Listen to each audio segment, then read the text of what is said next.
கர்த்தருடைய பரிசுத்த நாமத்துக்கு மகிமை உண்டாவதாக. வினோதங்கள் என்கிற தலைப்பின் மூலமாக உங்களை சந்திப்பதிலே நான் மிக்க மகிழ்ச்சி அடைகிறேன். இன்றைய வினோதங்கள் தலைப்பில் இடம்பெறும் செய்தி பிழைப்பூட்டும் மருந்து. நீதிமொழிகள் 4வது அதிகாரம் 4வது வசனத்தின் பின்பகுதி இப்படியாக சொல்லுகிறது: என் கட்டளைகளை கைக்கொள், அப்பொழுது பிழைப்பாய். ஒரு சுகர் வியாதியுள்ள மனுஷன் மருத்துவரை போய் பார்க்கிறான்.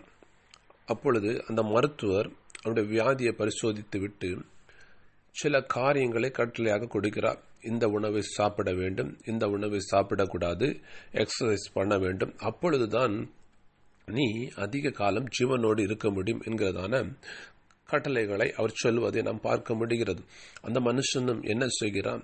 இந்த அற்ப உலகத்திலே ஜீவனோடு இருப்பதற்காக மருத்துவர்கள் சொன்ன அந்த கட்டளைகளை அவன் ஒவ்வொரு நாளும் கருத்தோடு கைக்கொண்டு வாழுவதை நாம் பலருடைய வாழ்க்கையில் நாம் பார்க்க முடிகிறது. இதே போலத்தான் நம்முடைய ஆவிக்குரிய வாழ்க்கையும் காணப்படுகிறது.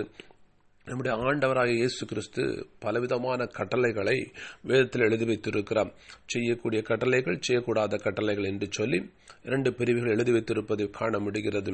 இதனால் நமக்கு என்ன பயன் என்று நீங்கள் கேட்பீர்களானால், இந்த கட்டளைகளை கைக்கொள்கிற மனுஷங்களுக்கு ஆசீர்வாதங்கள் வந்து சேருகிறதாம். அது மாத்திரமல்ல, அழியாத உலகத்தில் இயேசுவோடு கூட ஜீவனோடு இருக்க வேண்டுமானால், அதாவது நித்திய ஜீவனை சுதந்திரிக்க வேண்டுமானால், கர்த்தர் கொடுத்திருக்கிற இந்த கட்டளைகளின்படி நாம் வாழ வேண்டும்.